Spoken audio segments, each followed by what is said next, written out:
আমার lunch menu নিয়ে আমি দুপুর তোমাদের সামনে। লাঞ্চ আজ দেখো আমাদের কি হয়েছে। লাঞ্চে মাছের ঝাল হয়েছে, টমেটো পেঁয়াজ সব দিয়ে, সর্ষে পোস্ত বাটনা দিয়ে, তেঁতুল দিয়ে হয়েছে টক ঝাল। টক ঝাল মামি করেছে তো।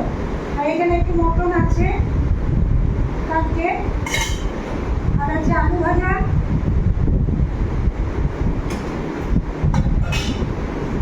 আর এইখানে আছে পটল ভাজা,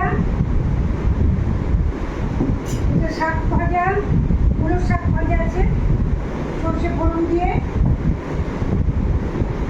আর এইটা হয়েছে মামের আমার স্পেশাল কলাই বেগুন মূলো টমেটো দিয়ে একটা সবজি। ভাতটা উঠে আছে বাইরে, এই মাত্র নামানো হলো। আর আনলাম